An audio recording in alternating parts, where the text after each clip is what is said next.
Hey, hi, hello, hope everyone is doing well, and today we're doing a brief guide on how to fight the new Tormented Demons that just got released with the While Guthix Sleeps quest. Once you complete this quest, you will get the ability to come and fight the Tormented Demons that everybody is so excited about. So let's quickly just answer a few questions here. How many can you kill in an inventory? And I would say if you're really paying attention to the fight and you're not max level with max gear, you can realistically kill around 20 to 25 a trip.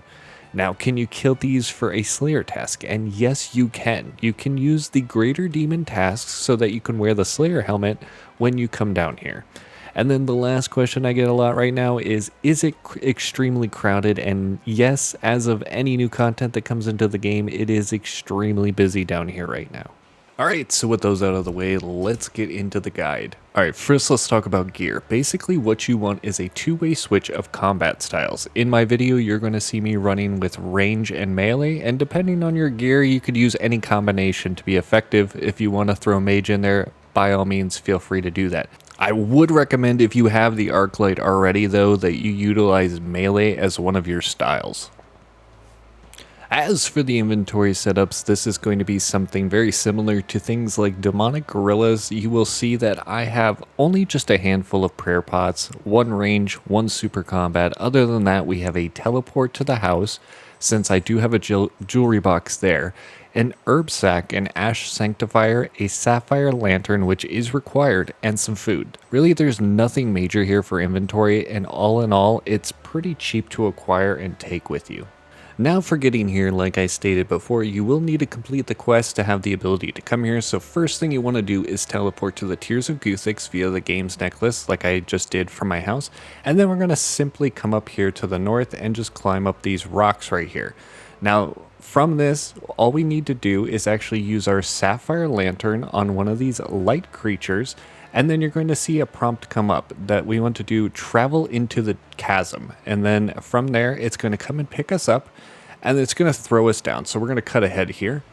All right, so now that we've come down here after the little mini clip that goes, all you're going to do is run south like you did in the quest. And basically, we just want to climb up those rocks once again and go up into that top skull. So I'm going to skip just a little bit. Alright, so now that we've went through the skull, all we have to do is go east and then south and we can fight the Tormented Demons. Now, you won't see anything on the map, unfortunately, like I just showed you here, but you will have two right here in the center little circle area, and then there is also a Tormented Demon down each of these paths that you had to go down when you did the quest. So you'll find a good chunk of them, and then if you go further south where the boss fight is, it's actually multi, so it is a little bit more dangerous because you can get stacked out by two different Tormented Demons, but you can see me labeling here. I know how many is down each path.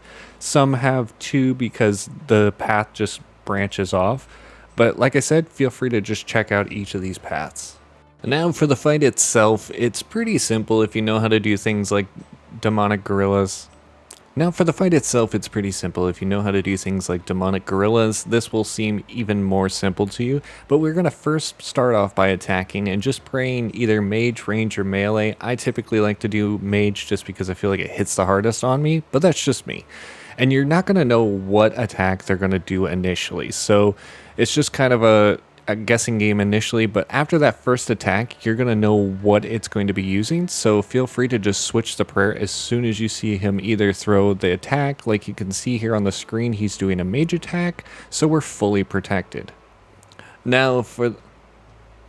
Now the other part of this is we're going to need to pay attention to the prayer that he's posted above him. So as you can see right now, it's going to be melee, so we need to be using range. And he is going to change this prayer every 25% of his health he loses. So just be aware of that. As you kill him, it's going to change.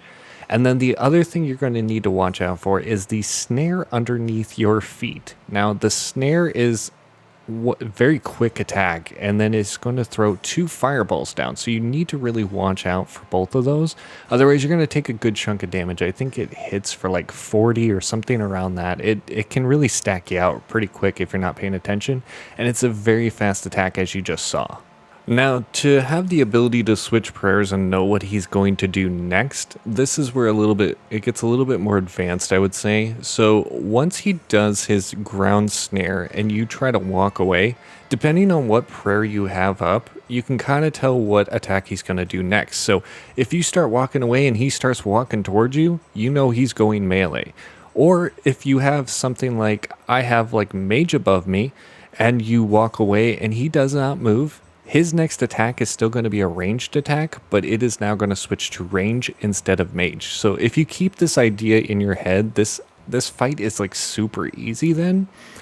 So let's take just another little quick glance here at all three attacks. So we have mage, we have melee, and we also have range. So these are what all these attacks actually look like. And like I said previously, really the only thing you need to be paying attention to is those snares, because that's really what's going to get you during these fights and kind of eat into your food and how long you can stay. So other than that, it's really a simple fight. It's just a little bit of practicing.